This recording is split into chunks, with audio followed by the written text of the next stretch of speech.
Hello दोस्तों, आज हम लोग सबन के बीच में एक बेटी विवाह के गीत सुनावे जा रहल बानी, जौन बहुत ही अच्छा, बहुत दर्दनाक गीत बा। तो गीत सुनला के बाद लाइक शेयर और सब्सक्राइब करल ना भूलम लोगिन। और कमेंट बॉक्स में जरूर बताएं लोगिन कि गीत रउआ लोगन के कैसन लगल। अच्छा लगी तो भी कमेंट करें लोगिन, ना लगी तो भी कमेंट करें लोगिन। तो चली हम लोग सब के बेटी विवाह गीत सुनावे जाता ने। आमवा के पतवा झाला मली सुगना दला मली ताही चढ़ी बोले ले कोयलिया त छाती मोरा फाटेला हे।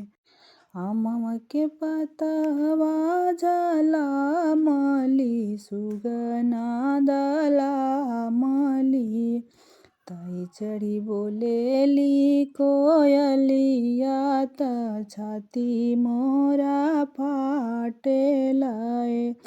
छतिया जे फाटेला करिया अइसन अम्मा से भेटब कैसे हे। छतिया जे फाटेला करिया अइसन चाची से भेटब कैसे हे। अम्मा से भेटब गर्दन धइ के पापा जी के चरण धइ के हे।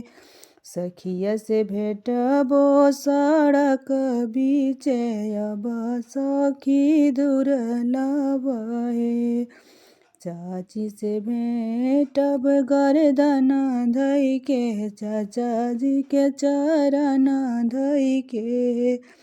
सखिया से भेटबो सड़क बीचे अब सखी दुर्लभ हे।